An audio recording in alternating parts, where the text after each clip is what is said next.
Well, let's jump in then to Workshop Wednesday. I'm grateful that Matt is on here with us because we're going to talk through some things that we've been seeing kind of with our coaching clients and agents on the team, some struggles they've been having with buyers. Thought we would kind of talk through that, what that process should look like. And then we are going to enlist Matt, and Matt and I are going to do a little bit of role playing. So, We never talk about who I'm going to be, though. Who do I get to be? you know what? I'm going to let you be whoever. I'm going to quit being a wimp and always being like, Matt, you've got to be the agent, and I'm just going to be the easy client. So you get to call it. It's going to be freestyle for Matt. I know, right? I know. Um, I know. Who am I?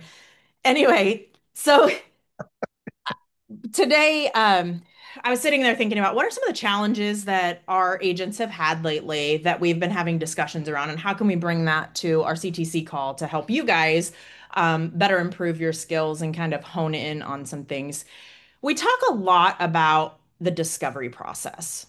So it doesn't really matter if it's a buyer, if it's a seller, if it's a referral, whatever you've got going out, right? Like another agent you're referring to.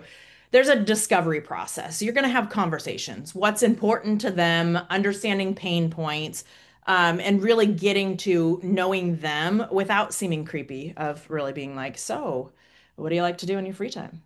You got to like dive in and ask the right questions so that you can help support them in their as you're going through the process.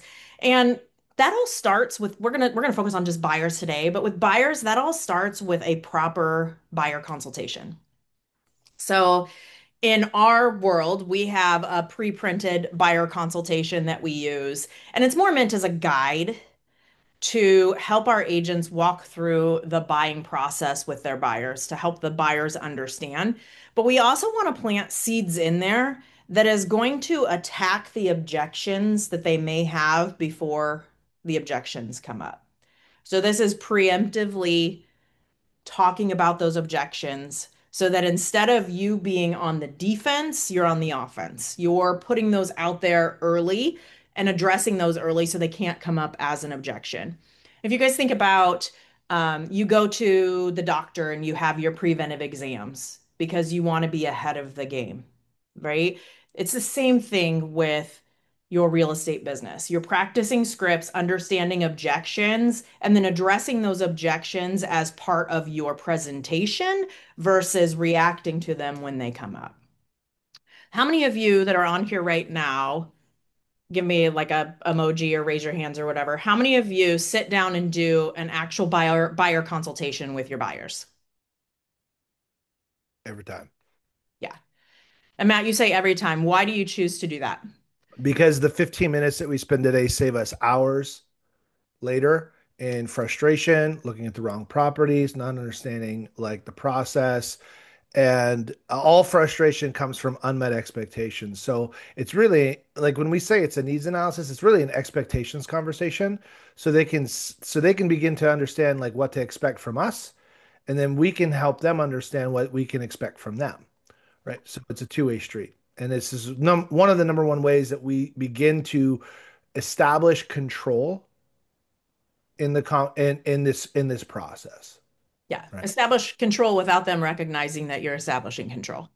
There's- Well, here's the thing, guys. People want to be led. They don't want to be bossed around. There's a difference, right? People desire to be led. That's why people follow great leaders and they hate bosses. yeah. Right. So, and the thing is, great leaders cast vision, great leaders have strategies, great leaders share their insights. Bosses just tell you what we're doing and what we're not doing. Yeah. Yeah. Exactly. So that's kind of like a couple layers underneath the process. That's the philosophy behind it. Yeah. Right. And you hit the nail on the head there with unmet expectations. So I've heard a couple different ways of saying this, right? Like objections come in the absence of trust. Objections exist when there's unmet expectations, or objections exist when there is confusion and lack of clarity, right?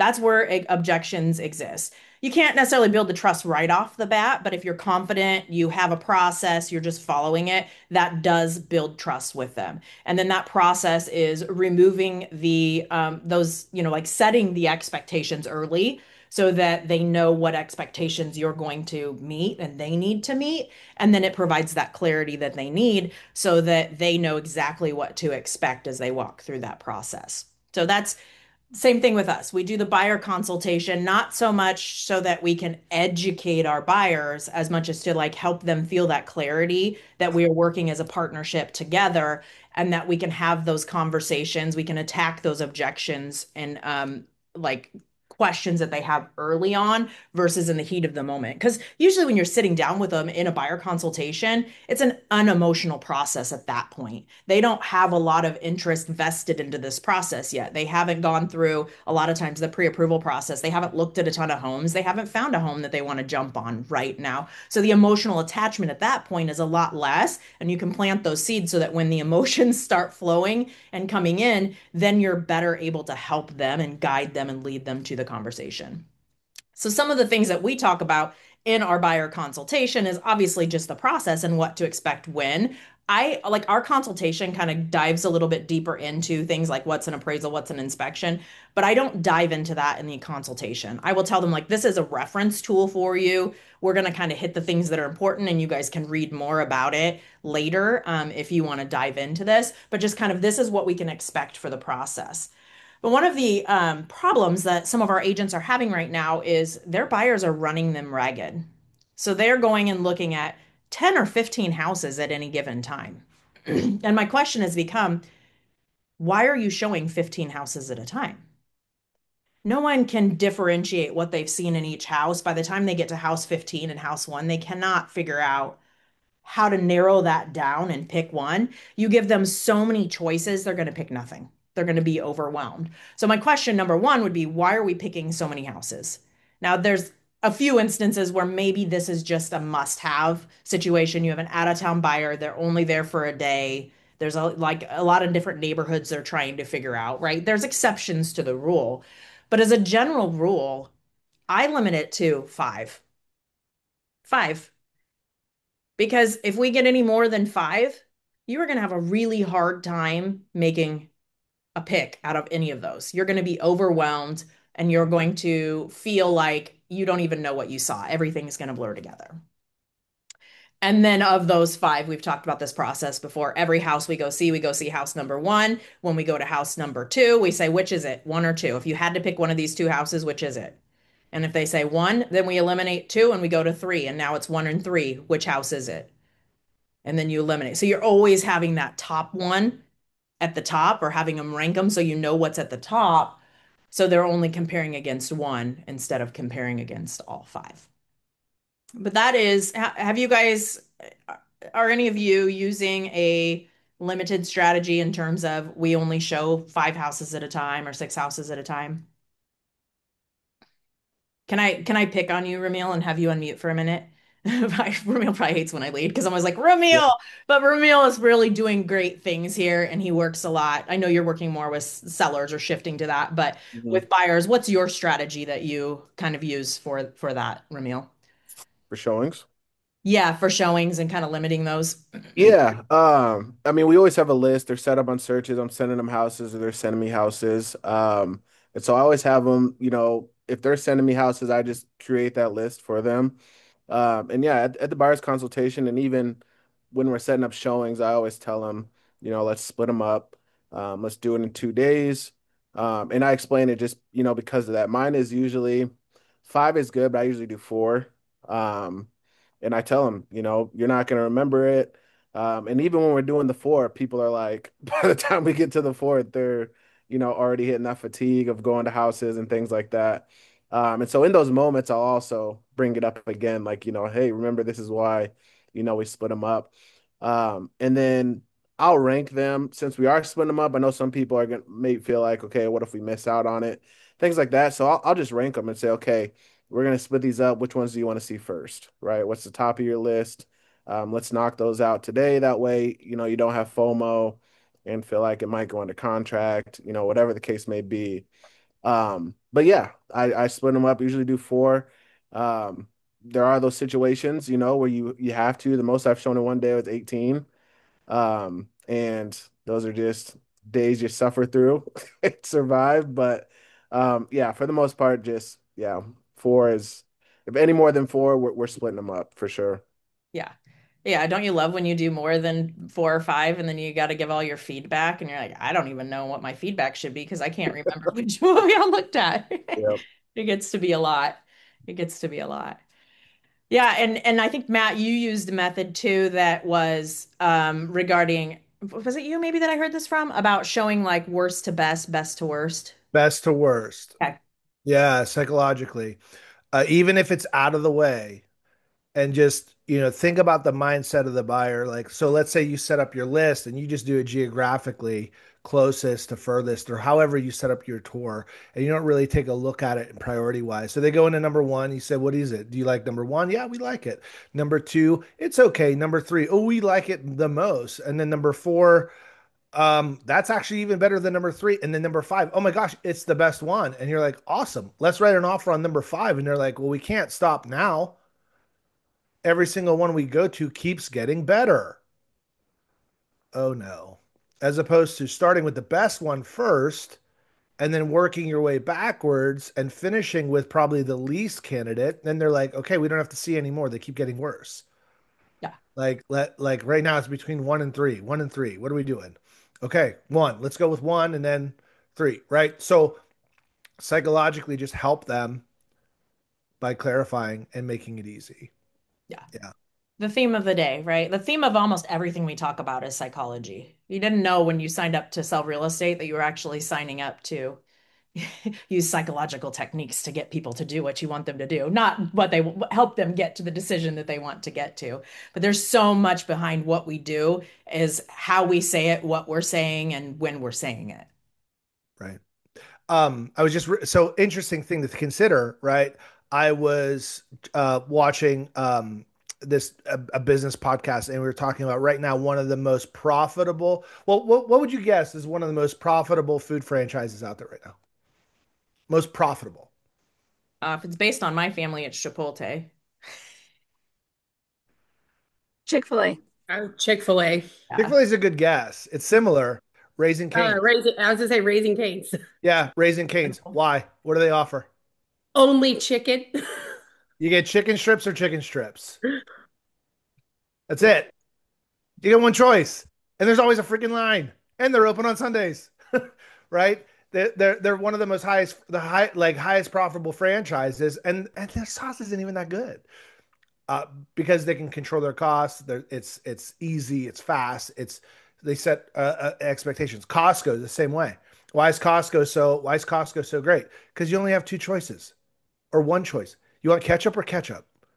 It's not like all kinds of ketchup. It's one ketchup. You want yellow mustard or Dijon mustard? That's it. You want grape jelly or strawberry jelly? That's it. It's not an aisle of jellies and you're like, ooh, right? So Costco's done that as well. Like Kirkland's eliminated choice. They're just like, hey, this is the best. And I've never lost picking a Kirkland brand. They're so good. Whoever does the picking for Kirkland, number one, they know how to dress and it tastes really good. Just don't eat their chocolate chips. They're not very good. They're what? Don't eat Kirkland signature chocolate chips. They're very waxy. Oh, well, now I have to try it out. Yeah. So here it's the same thing, right? How do we create a premium experience for the buyer by eliminating the confusion, letting them know what's coming, and then exhibiting expertise through strategy? That's what and here's the thing, like that's felt, that's experience. We could talk all about it. You can have a fancy presentation. The consumer is looking for somebody to lead with insight, expertise, and strategy. Every time I do a buyer consult, I always tell them, I said, listen, whether you've done one or 20 in your home's history, and we sit down and I said, how many homes have you purchased in the past? Is this, whether it's your first or your 20th, I wanted to share with you the way that we do it. So you always know what's coming and you can know what to expect from us. And then we're going to give you some homework too.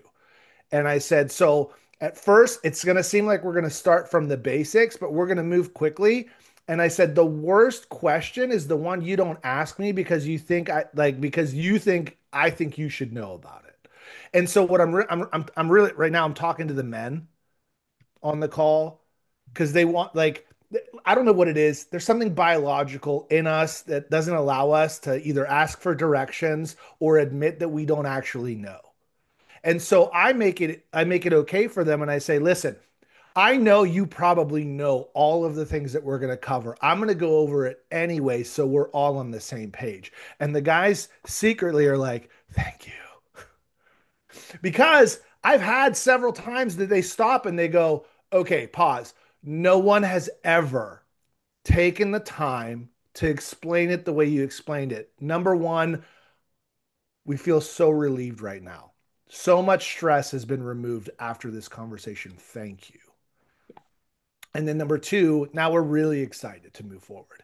So signing a buyer agency agreement right after the needs analysis is one of the easiest things to do because you've developed rapport by showing your expertise, providing your insights, and then leaving and showing them a strategy of how we help people win in this market. Um, I can't stress it enough.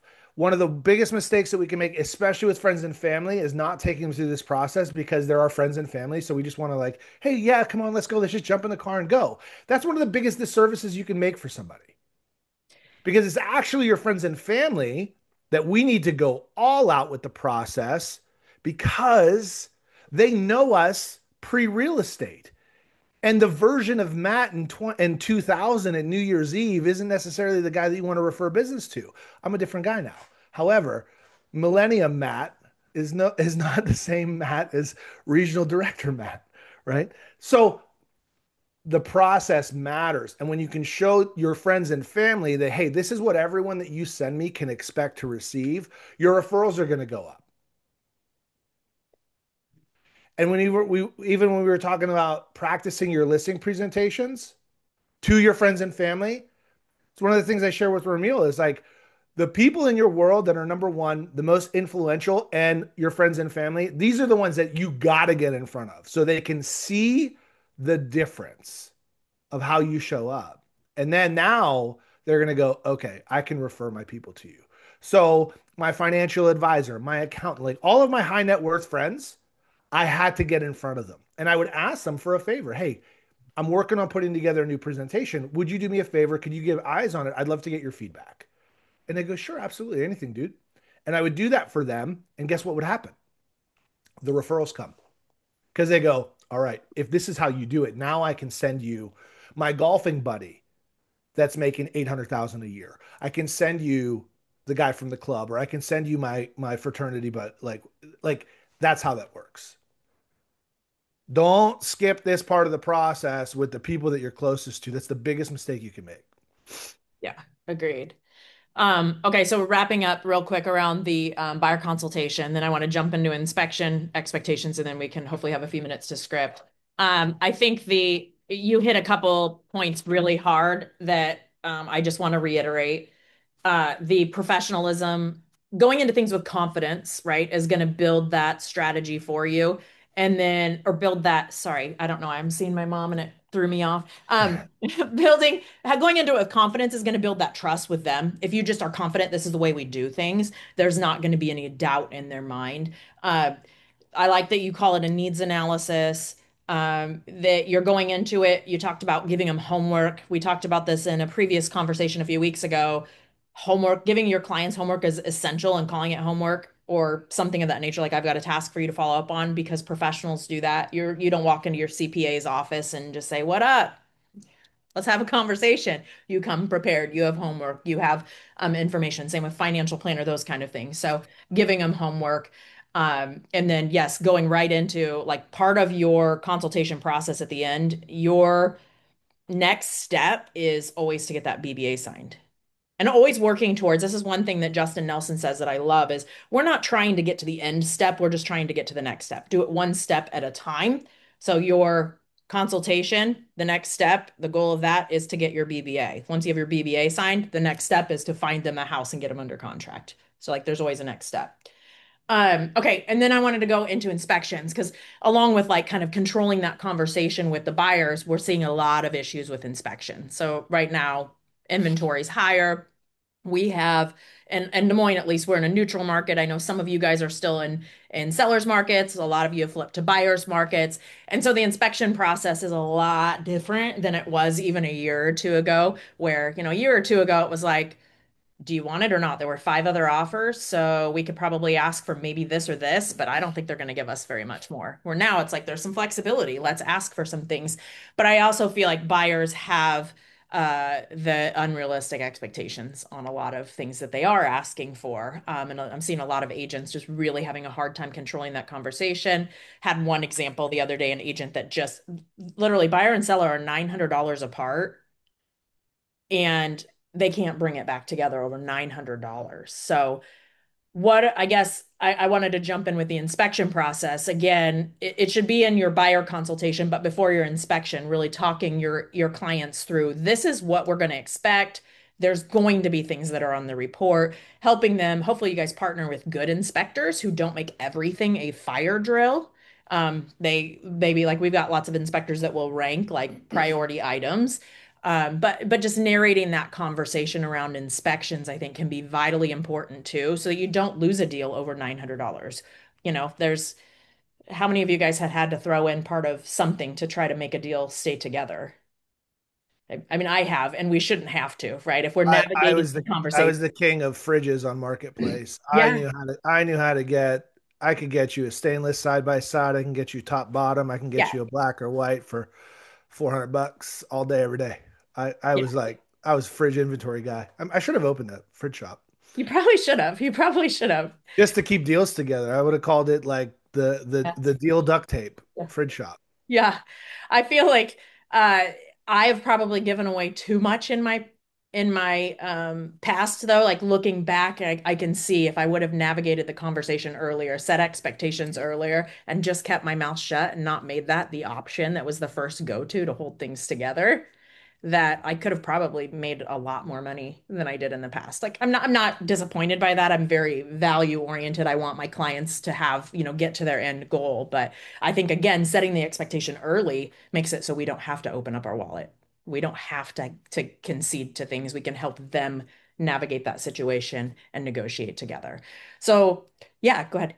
One of the things that I would say in setting the expectation early is words matter, and we got to get real specific with the language that we use. And someone just shared this the other day, and I thought it was brilliant. And I kept thinking back at the times where I may have violated this, and we need to stop talking about your perfect house.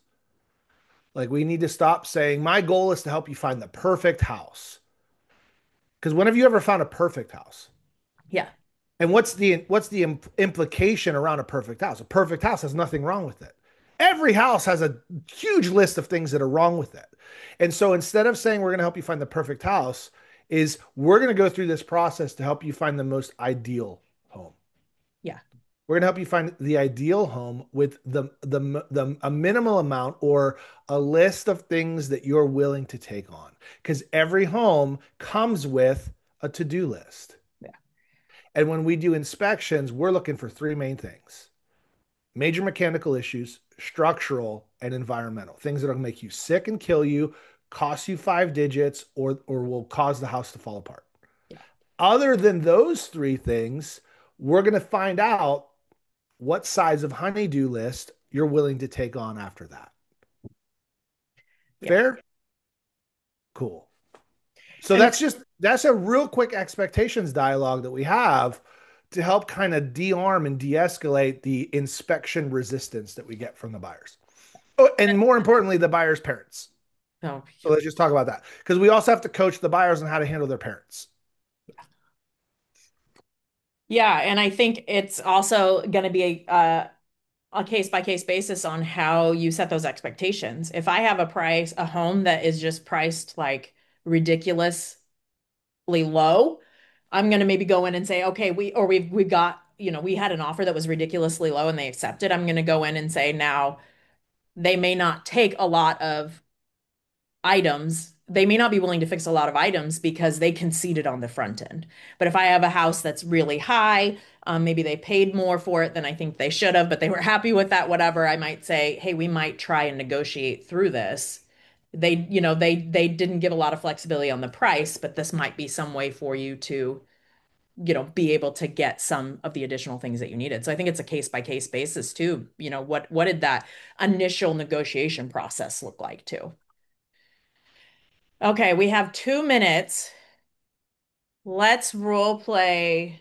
What should we role play, Matt? Should we role play a really I don't bad know. connection? Let's ask like what are the things you guys are facing, hearing, experiencing that like got you sideways? Throw a scenario out there, folks. Yeah, I haven't dealt with buyers in a long time, but one of my most frustrating buyers was no matter how many conversations I had with them, like nothing registered, like either going looking at houses that fit the criteria, like just things we were going to, like it didn't matter if, he was said, yard size is important to me. He'd want to go look at houses with small yards, or, I want this. Like it just never registered. So he wanted to look at every single house, whether it checked his boxes or not. Um, and so I guess how would you go about someone that's just not listening to you, wants to look at, a million houses, regardless of, the advice and the past experiences you've had with them and what they're not liking?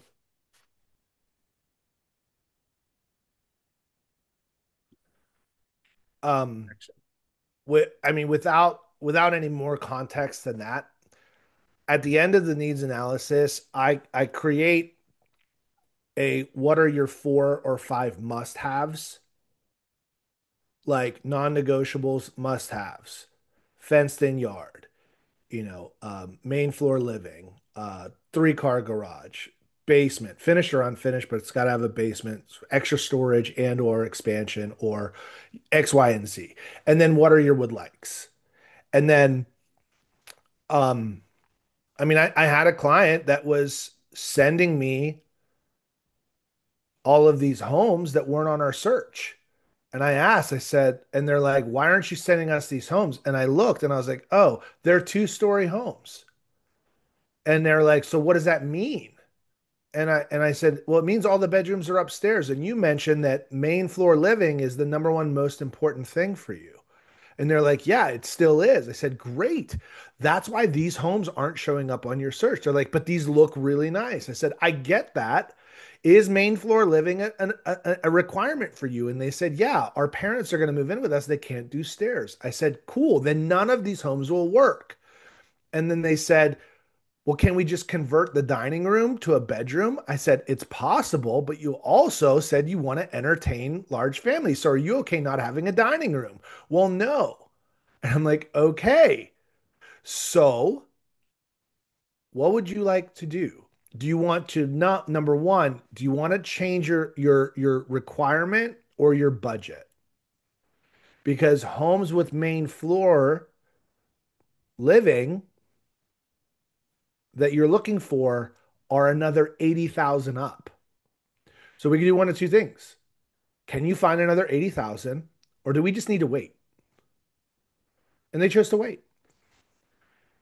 But for whatever reason in their mind, they didn't understand the difference is why. And they kept going to Zillow and they kept sending me like 22 listings that weren't on their search. And I was like, what is going on? What am I missing? And I realized, oh, it's 2-story. And they had me looking at ranches, raised ranches, reverses, and 1.5s. And that in Kansas City, those are more expensive than a 2-story, more desirable. So I go back to motivation and needs and must haves. And if it's a would like, then I would ask him, okay, so are yards a must have or just a would like? Because in their mind, they may be thinking, well, it's just a would like. It's not that big a deal. I want to see the house. So I would just keep digging for more clarity on what's truly the non negotiable versus the would likes. And go back into that, just playing off of what you said. I think just framing the question. So in your example, Ramil, it would be like, oh, have your requirements regarding a large yard changed? Just flat out ask that question when oh, I see this. It looks like a beautiful house. Have your requirements on a large yard changed? And let them talk themselves through that. And if you've gone out for a couple weeks and you haven't found it, I would literally say, all right, let's go back. and let's start over. Now, knowing what you know, seeing what you've seen, let's go back through our needs analysis and rewrite what it is that's important, what you've seen. Now that you know what's available in your budget, maybe we need to edit what we're looking for. And that's okay. Like we start off with hopes and dreams and then we get reality and then it's different. When I told my daughter, I said, she's like, why do we got to look at cars if we're not going to buy a car today? And I said, because you need to know what a $6,000 car smells like. And they're all going to smell like this because they're all 12 years old with 150,000 miles. So you need to be okay with which smell you want, right? And so she's like, I don't want to do that. And I was like, tough. That's what we're doing. So I know we're a little bit over time. And if this is something that keeps coming up, I mean, bring it on Friday, bring it to the Freestyle Friday. If there's more questions or more things from the field that you'd like to run past all of us, I mean, none of us are as smart as all of us. That's why we're here. That's why we do this together. Yeah, I So think we would, I don't want to say beg, but we would love and welcome, as you guys are having objections, if you would send those to us, whether you're DMing us, putting it on the Facebook group, whatever. Because Matt and Audra and I are literally having these text conversations. What are we talking about tomorrow? Like we're coming up with this content as we're, getting it from other people, but we want it to be beneficial for you and applicable to the challenges that you're having. yeah, we're doing this for you guys, right? So whatever you need, let us know. What are you looking for? What do you want to hear more about? Otherwise, we're guessing, and if it sucks, it's because we're On guessing. you. It's on you. I'm just throwing out there, like, I don't know how what anybody else is seeing, but I'm seeing a lot of people that really seem to be kind of like you said about looking for that perfect house. And I keep bringing them back to the fact that like no house is perfect and stuff. So I don't know if anybody else, it's like their expectations are extremely high. I also keep having people saying they're still saying they're going to wait until the market like comes back down, which blows my mind. And Been 4 years now. Yeah. yeah, I know.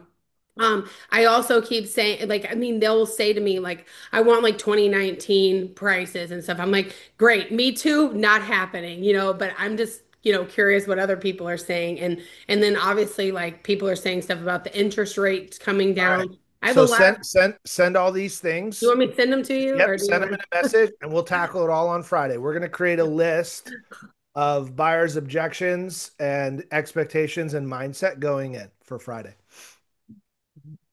Cool. Thanks. Have a good one. All right, y'all. We'll see you then. Y'all come back.